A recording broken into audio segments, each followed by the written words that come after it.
So before we talk about the ambiguous case, I want to talk about camping first. Have you ever been camping? Camping is one of those things where you love it or you hate it. There's not a whole lot of in between. As for me, I love camping. My husband hates it. So maybe you're one of those love-hate people, but I love it. Anyway, so when you go out camping, and let's say you're setting up your tent, okay, and you have there's like a tree that's over here, okay, well, let this represent a tree, and then you set up your tent right underneath the tree because it's nice and shady in Arizona. You know, camping and shade, and Arizona, you must, to camp you have to have shade. Anyways, so you found this nice shade, and then there's all these people that keep walking by your tent, and they're walking right here, and then they keep on kicking this post over. So they keep kicking it over, and when they do, then the whole thing like falls over, right? They keep kicking it. So then you're like, all right, fine.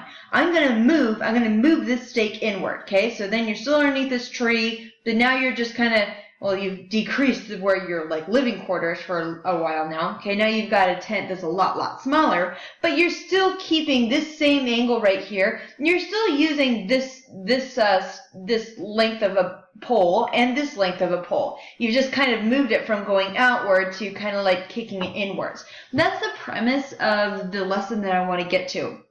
This is called an angle big side, little side.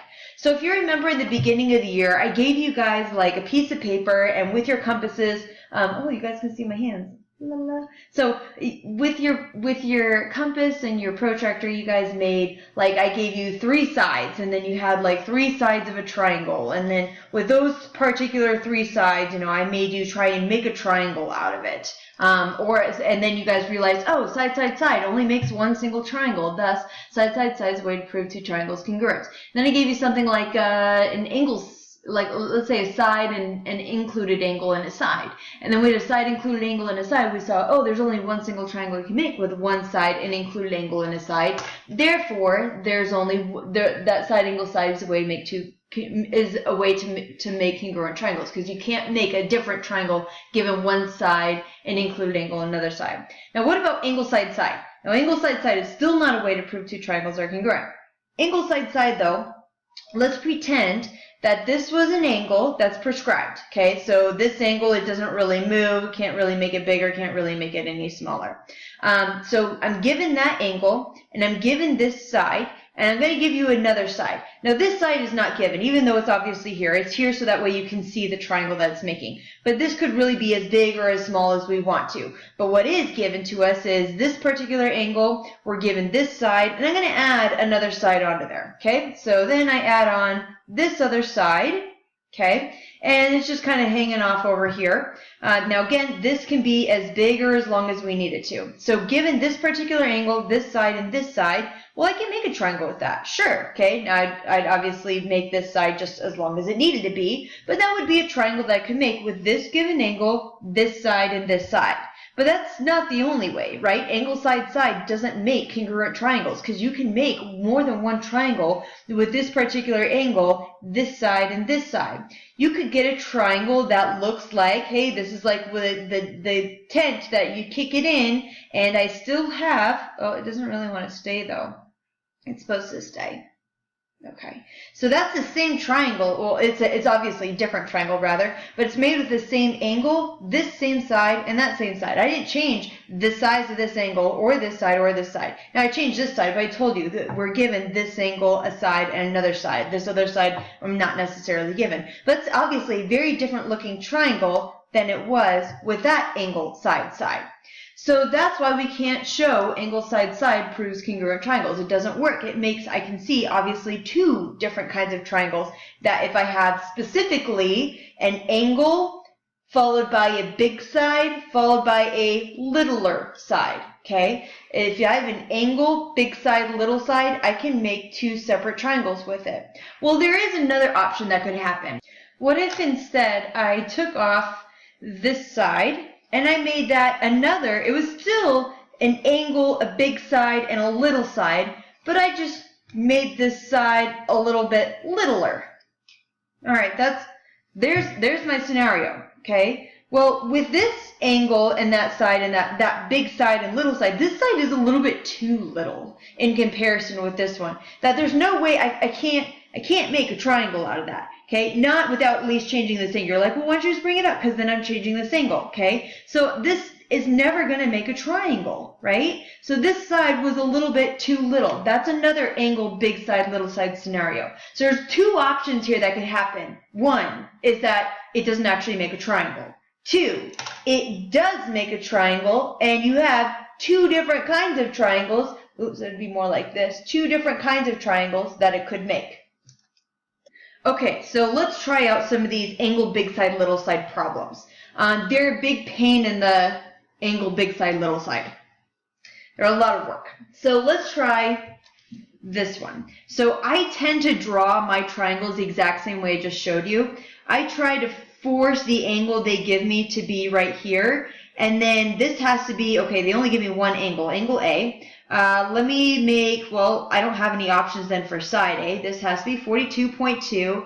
And then I try and make, all right, so that's 50. Okay, now I could have put the 50 down here. It doesn't really matter. I could have made angle A right here. I just tend to see it a little bit better if I see, oh, here's the angle, and I like to put the other side right here. That way I can think about that, like that camping picture, that tent again. And then here's the littler side. So I'm seeing here an angle, big side, little side. So I think this is one of those situations where, well, obviously this is going to be one of those situations because that's what this whole lesson's about. So let's try this out. There's going to be possibly two triangles. I either will have two triangles or I'll have no triangle. The second triangle would come in when I kick in that side, and it comes in somewhere over in here. Okay, but we don't know for sure yet, so we're not going to draw it in there yet. Okay, so case one. Case number one. All right, let's try this out. Let's try and, okay, so this side was 50. That was side B, so this has to be angle B. This has to be angle C, and this has to be side C. So let's see. We got an angle big side, little side. Let's see if I can't solve for angle B, for instance.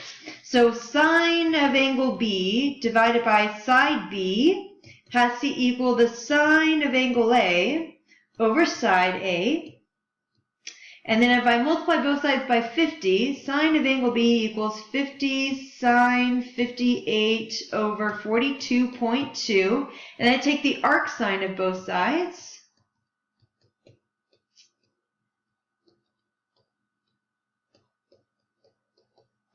And when I calculate them, this is a really good one to practice typing in your calculator. A lot of potential errors here. So arc sine of 50 sine of 58, my calculator's in degree mode, divided by 42.2. Notice I closed the parenthesis on the 58, and now I'm closing the parenthesis for the arc sine.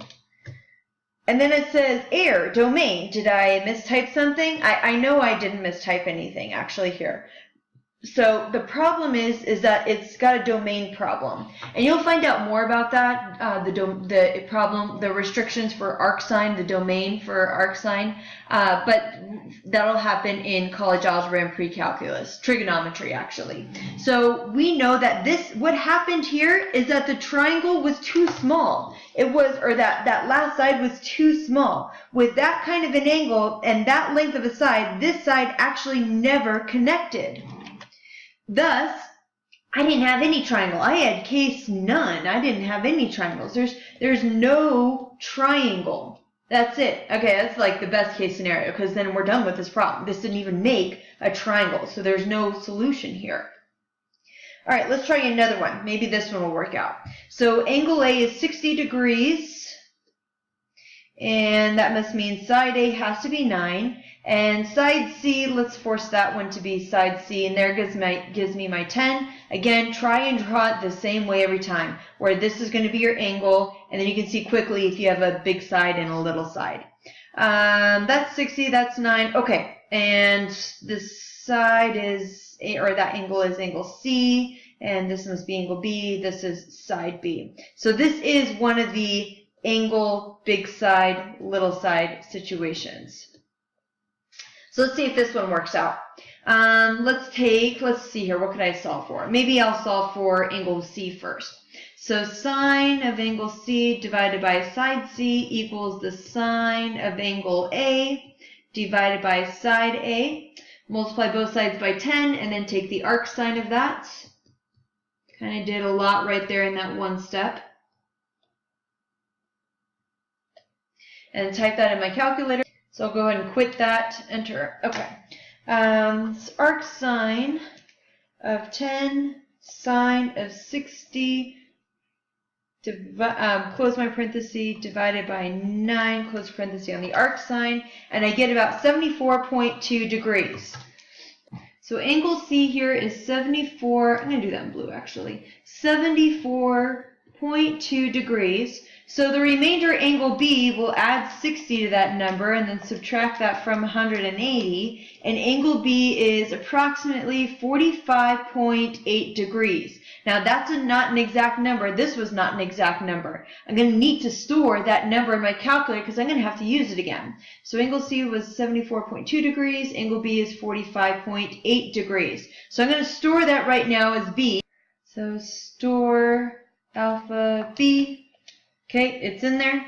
So to figure out how big side B is, I'm going to take the side B divided by sine of that stored angle B equals the sine of 60 degrees over 9, and multiply both sides by sine, oh, I flipped that fraction, didn't I? That should be 9 divided by sine of 60.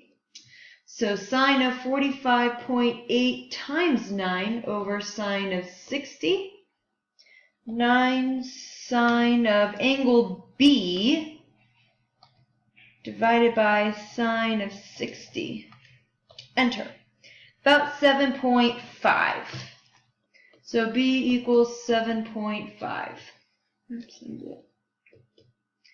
Now, I should have stored angle C. We do need that. So let's go ahead and do that real quick. And if you forgot to store it, you can just go ahead and type this into your calculator again and get angle C and then store that. Something nice on the 84s is that you can actually hit the cursor upwards until you get to that angle that I meant to use before. So 74.2, there it is. I'm going to hit enter. And I want to store that number as C, alpha C. Okay, we got it in there. So this was all for case number 1. If you have an angle big side, little side triangle, and there's a triangle that works, hey, I didn't have any domain issues here, my calculator didn't give me any errors, then you have 2 triangles. If one triangle works, and then on an angle big side, little side case, then you automatically have a second triangle that can be made. And that second triangle happens when you kick in this side. Now think about that for a second. What's changed? Well, this angle is still 60, this side is still 10, this 9 side then gets moved down the inside and that side becomes 9. Well, that means that this triangle here is an isosceles triangle, and if those 2 sides are congruent, then this angle right here is 74.2 degrees. And that ultimately means this angle, I already know how big that angle is. That angle is a supplement to the 74.2. So this is 180 minus that 74.2 degree angle, which using that stored number in a calculator is approximately 105.8 degrees. Let me draw that new triangle a little bit bigger. So I'm looking at this triangle right there. So on that triangle, we still have this 60 degree angle for A. We still have this side, but now angle C is over here, but this side is still 10, and this angle at the top is no longer the same as it was for angle B as it was earlier. And this angle is now 105.8. And remember that we took this side and we kicked it in to make this side. So that means that those 2 are congruent, so this side is still 9. So now we're about to work on case number 2. I'm going to go ahead and stop the video here, but you definitely want to watch the second part of this video.